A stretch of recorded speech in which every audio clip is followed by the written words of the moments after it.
Hello my beautiful people, thank you for joining me. Today we are doing a basic makeup tutorial on something you might do when you have a little extra time in the morning for a day out on the town.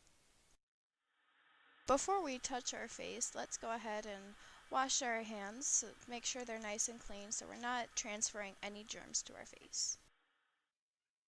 Now that our hands are nice and clean, we can go ahead and wash our face so we have a nice clean palette before we apply our makeup. I know you guys probably can't tell, but when I'm washing my eyes or the area around my mouth, I'm actually using my ring finger rather than using a tougher finger like my index or my middle finger, because these areas are a lot more sensitive, so I try to treat them with care. My skincare routine is actually pretty basic. All I use is Dove bar soap and a wash rag and lukewarm water, and that's about it.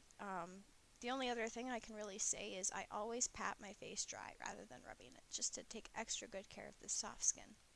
Let's moisturize. I personally like to use Corelle Ultra Healing Unscented Lotion, or you can use a moisturizer. The choice is really up to you.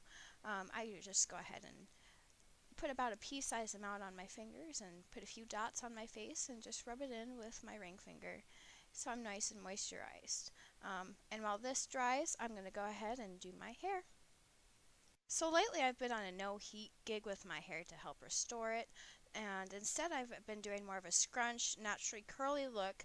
So since my hair is wet, I like to go ahead and do my hair while my moisturizer is setting, so that way by the time I'm done with my makeup, my hair is completely dry and I'm ready to just walk out the door. Now is when you would go ahead and apply your sunscreen, unless your makeup has an SPF protectant already in it.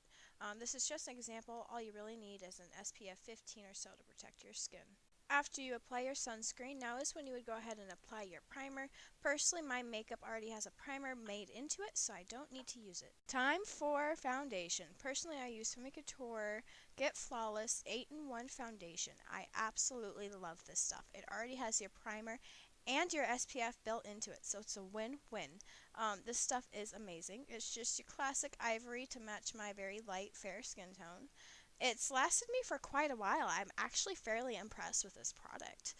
We bought it around Christmas and it's now February, and it's just finally starting to reach a point where the pump itself is too short to get down to the bottom. So I can't get the bottom little bit that's in there, and I have to apply it with a wand.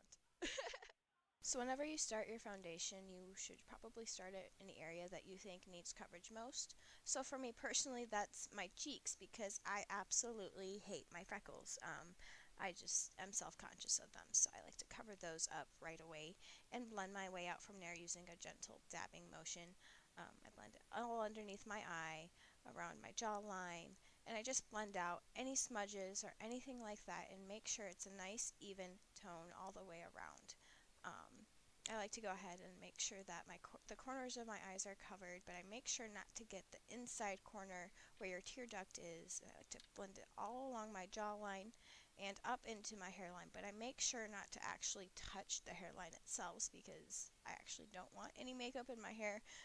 And since my hair is drying right now and all clean, I really don't want to mess it up. So whenever I apply my makeup around my hairline, I make sure to go ahead and gently pull my hair back so it's out of the way.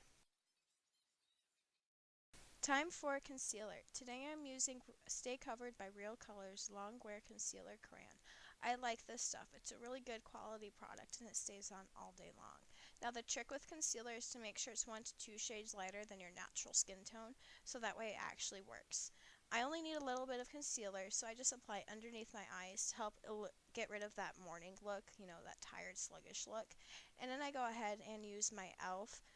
Sponge, and I just blend it out with the rest of my foundation. Time for blush.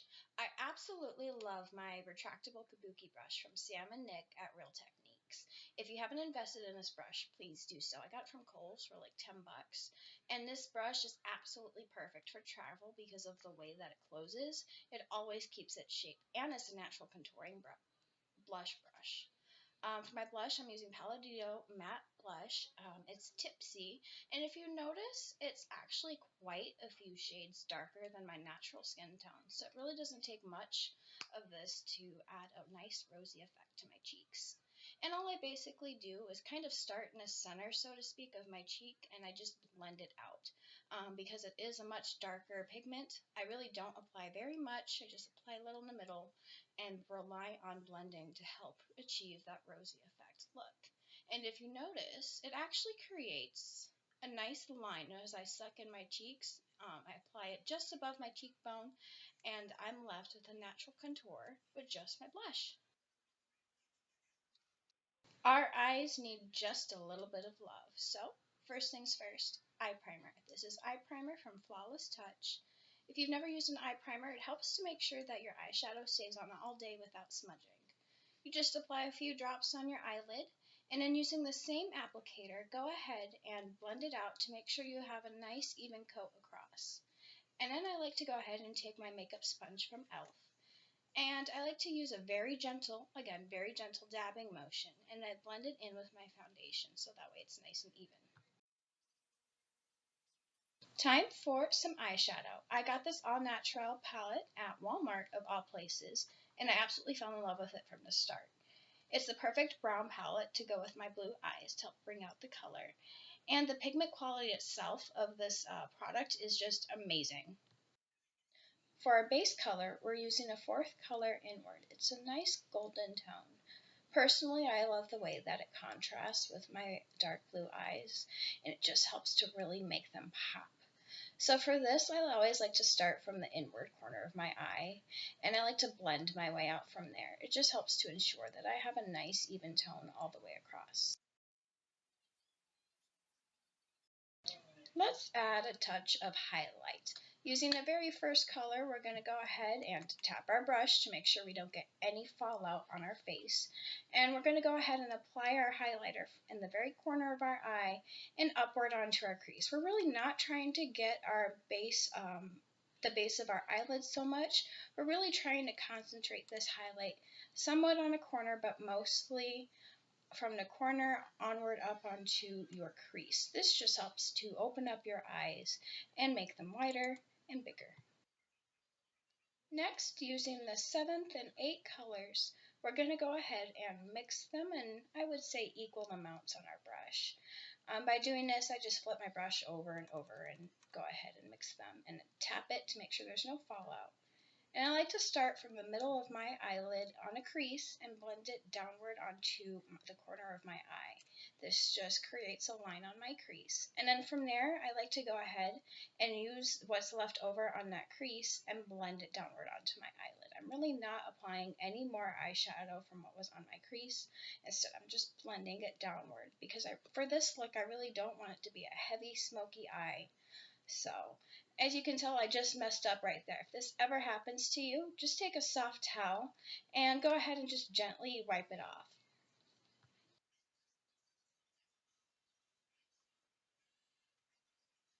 You can't even tell that I had a smudge there. Now I like to go ahead and start from the middle of underneath my eye with just a touch of the same color of eyeshadow on my brush. And I like to blend it outward onto my corner. This helps to give us a nice polished smoky eye. Now, using the 5th color on my palette, it's a nice soft pink tone. I'm going to go ahead and blend the two colors together, just starting from the middle of my eye right before I started my smoky eye and blending it outward. This just helps to get rid of the line that was created.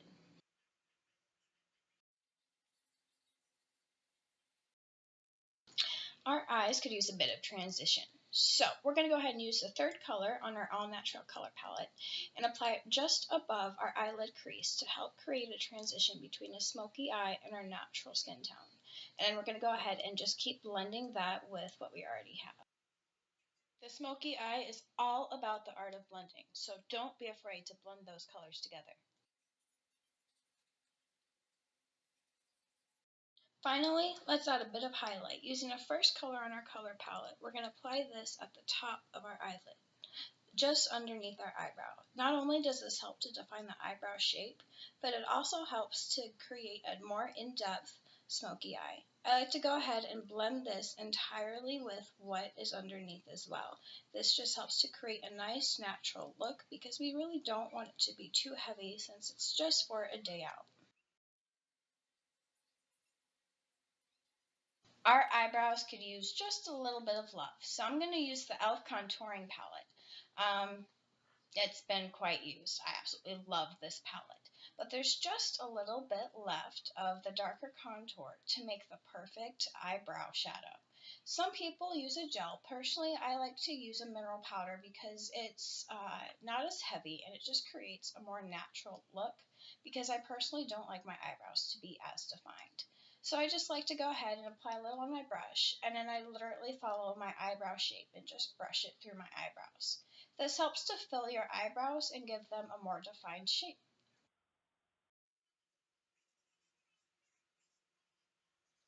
Time for some eyeliner. I'm using Maybelline Eye Studio Gel Eyeliner.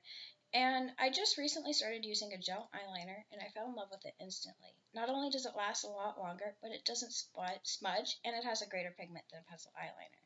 So I like to start from the middle of my eye, work outward to my corner, and then I like to start just a little bit before that and basically connect point A to point B all the way across my eye. This helps to create a nice even line all the way across. When I do my underneath waterline, I pull my eyelid down and then start from the middle and then work my way upward onto my corner. From there, I like to go ahead, pull my eyelid upward, and basically brush the eyeliner onto my lash line. Now, if you notice, I got a little bit of eyeliner onto my eyeball there. Don't freak out, I'm wearing contacts, so it didn't hurt at all. That's really not for the faint of heart. Just be careful if you do it. It takes a steady hand. I like to do the same thing on the other eye. You can see it a little bit better there. Just basically connect point A to point B. Makes it a lot easier. And then once again, apply it underneath my lash line. This helps to create a more dramatic and rounded look, rather than having just a random piece of white flesh showing underneath your eyeliner. And then on my opposite eye, because it's hard for me to work from the middle, I start from my crease and gently blend it inward to the middle of my eye. Before I put my eyeliner brush away, I always take the leftover eyeliner on it to add a little bit of pigment to my beauty mold that's already there, just to help make it pop. And then after that, I like to take my finger and blend it in with my foundation. Time for some mascara. I'm using Lash Blast Fusion by CoverGirl. Side note on mascara, the shelf life of it is a month. So once you reach those 30 days, it's time to get a new mascara. Never go ahead and pump it up and down to mix your mascara. Instead, if you twist it, it helps to preserve it and keep it at a nice consistency. The very first step that I use when I apply my mascara is I always start by zigzagging it. This helps to open up our eyelashes and can actually create a longer look. Then I go ahead and flip my brush over onto the opposite side of my lashes and do the same zigzag motion to help drag those eyelashes out. And I do the same thing on the other side. The main thing to note here is when you zigzag it, it just helps really to create a nice, long, dramatic look and really helps to fan out those lashes. And when you go ahead and do your bottom eyelashes, I do the same zigzagging motion, but the real goal of the eyelashes on the bottom is really just to help darken them. They don't need to be super long. Next, we're going to use our eyelash curler. Normally, I don't use an eyelash curler because I really don't need it. But when you do, go ahead and basically just do a tap, tap, tap motion. You don't need to just press and hold your eyelashes upward. Do be careful when using an eyelash curler because it can create breakage or even worse, rip your eyelashes out. So if you can afford not using an eyelash curler, try and do so. Time to set our foundation. I'm using CoverGirl Professional Mineral Loose Powder. It's ivory, however, it creates a nice golden tone, so I was actually really impressed with the pigment in this. So I use my kabuki brush from Berry Centrals and swirl it around in a cap, and then I tap it out to get rid of the excess. After that, I like to go ahead and use a circular motion and blend it all over my face. Wherever I put foundation, I go ahead and I put the loose powder. This helps to not only set my foundation, make sure it doesn't come off, but when I blend it all over my face, it helps to blend in my blush, so it creates some better contour. Can you guess what's missing? If you guessed lips, you're right. Our eyes have eyeshadow and stuff on it, but we need to balance out this look. So to help do that, we're going to use Hydra Lips by Real Colors Long Wear Lip Liner Pencil. It's called Plumbing Around, and I really love the way that the purple just kind of matches my hair and my skin tone. So a little tip with lip liner. You always want to apply it just a little bit outside your natural lip line. Not only does this help to create a bigger lip effect, but it also helps to ensure that you have a dead straight line since not everybody's lip line is absolutely perfect. I mean, come on, we're human. We're absolutely beautiful forces of nature, but we're not 100% perfect, and that's what makes us all unique. So I like to go ahead and just apply this slightly above my natural lip line and round it around.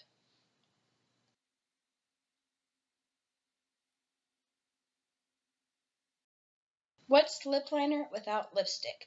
I'm using Palladio lipstick. I wish I could give you guys a specific color or number, but there's nothing on the lipstick. All I know is that, as you can tell, it's drastically lighter than my lip liner. So this will create a natural ombre effect. All I do is apply it on my lips, and I like to go ahead and take my finger and blend my lip liner to my lipstick to help get rid of that really distinct line and create an ombre effect. Wait, we're not done. We need to set this so it stays on all day long. Let's use Real Colors Stay in Spray Makeup Setting Spray. To do this, just shake it, hold it 6 to 8 inches away from your face, and spray a light coat all over your makeup. So here we have our classic everyday look. If you like this video, be sure to hit that like button and also subscribe to my channel. There's plenty more to come. I also do a vlog on the side, so if you'd like to see what I'm doing behind the scenes, go ahead and check that out. Until the next one, bye.